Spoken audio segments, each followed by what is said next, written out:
Bonsoir à tous, bienvenue à ce flash d'information. Le Premier ministre Robert Beuk-Remombe vient d'ouvrir le premier forum national sur l'engagement citoyen, un cadre d'échange, de réflexion et de coproduction de réponses aux défis de transparence, de redevabilité et de participation citoyenne dans la gestion des affaires publiques. Et pendant ce temps, la coopération entre la Côte d'Ivoire et les États-Unis s'intensifie. Le CESEC vient de signer un accord avec une université américaine en faveur de la jeunesse estudiantine de notre pays. Désormais, les enseignants et les étudiants de Côte d'Ivoire pourront, dans un cadre plus formel, bénéficier de cours en présentiel à l'université américaine de San Diego. Walter Amadou Ouattara, depuis les États-Unis pour vous.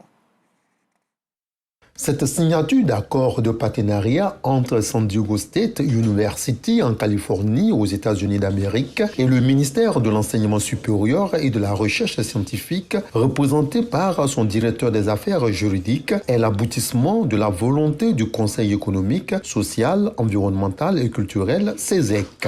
Validé à présent, ce protocole offre des opportunités aux formateurs et aux étudiants ivoiriens.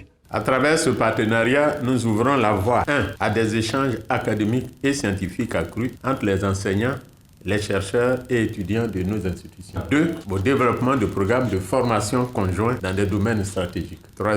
La voie à des initiatives de recherche collaborative visant à apporter des solutions aux défis de demain. 4. La voie à l'accompagnement des universités ivoiriennes dans leur processus d'internationalisation. Et 5.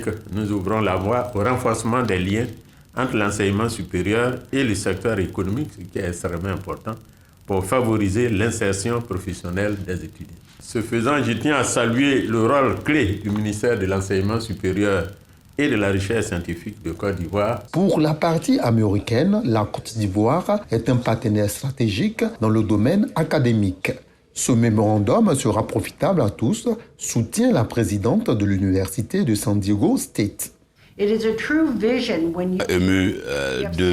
du début de cette relation aujourd'hui entre la Côte d'Ivoire et San Diego State, le commitment de Monsieur le Président d'être là avec le ministère de l'Enseignement supérieur démontre encore l'importance de cette relation, surtout sur les domaines clés dans lesquels l'entrepreneuriat, l'éducation, la science et la technologie. Quand nous regardons en Afrique, nous ne pouvons pas trouver un meilleur partenaire que la Côte d'Ivoire. Si nous faisons l'analyse des profils des pays avec lesquels nous voulons travailler, c'est la Côte d'Ivoire le pays idéal pour nous. Créée en 1887, l'Université d'État de San Diego est située dans la ville dont elle porte le nom. C'est dans le sud-est de l'État de la Californie. Elle compte environ 40 000 étudiants.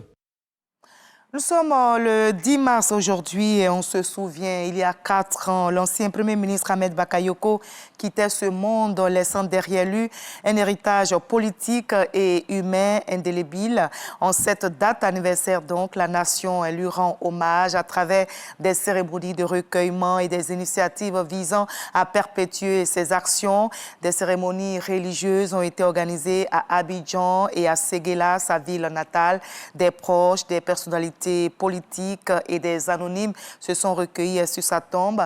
Par ailleurs, plusieurs associations et organisations qui l'avaient soutenu poursuivent les activités en son honneur. Le président ghanéen John Dramani Mahama poursuit sa tournée régionale dans les pays de l'AES. Après le Mali et le Niger, John Dramani Mahama s'est rendu au Burkina Faso aujourd'hui, où il a été accueilli par l'homme fort du pays, le capitaine Ibrahim Traoré. Le but de sa tournée, je rappelle, est de réintégrer les 3 États de l'AES au sein de la CEDEAO. Notez que le président ghanéen était récemment en Côte d'Ivoire, où il a évidemment évoqué avec le président ivoirien cette question de retour des 3 États de l'AES au sein de la CEDEAO. Au Canada, le Parti libéral au pouvoir élit McConnell comme chef et premier ministre pour succéder à Justin Trudeau, l'actuel chef du gouvernement. Je rappelle, avait annoncé sa démission en janvier dernier et après 10 ans au pouvoir, il passera donc la main les jours qui viennent à son successeur qui est bien déterminé, lui, à faire face à la tension commerciale déclenchée par l'administration Trump. L'ancien banquier compte bien faire entendre sa voix face à Donald Trump. Carner s'est engagé à promouvoir promouvoir un leadership qui mettra fin aux divisions, à construire une économie plus forte, à développer de nouvelles relations commerciales et à sécuriser les frontières. Washington et Kiev qui renouent avec les négociations à Doha en Arabie Saoudite et notez que le président ukrainien Volodymyr Zelensky est arrivé ce lundi même en Arabie Saoudite pour rencontrer le prince héritier Mohammed Ben Salman à la veille d'une rencontre de délégation de Kiev et Washington. Dans la paix, on va se retrouver pour la grande édition, mais juste après ce Flash Info, je vous invite à suivre l'info régionale pour avoir toutes les nouvelles de nos très belles régions ivoiriennes. À tout à l'heure à 20h.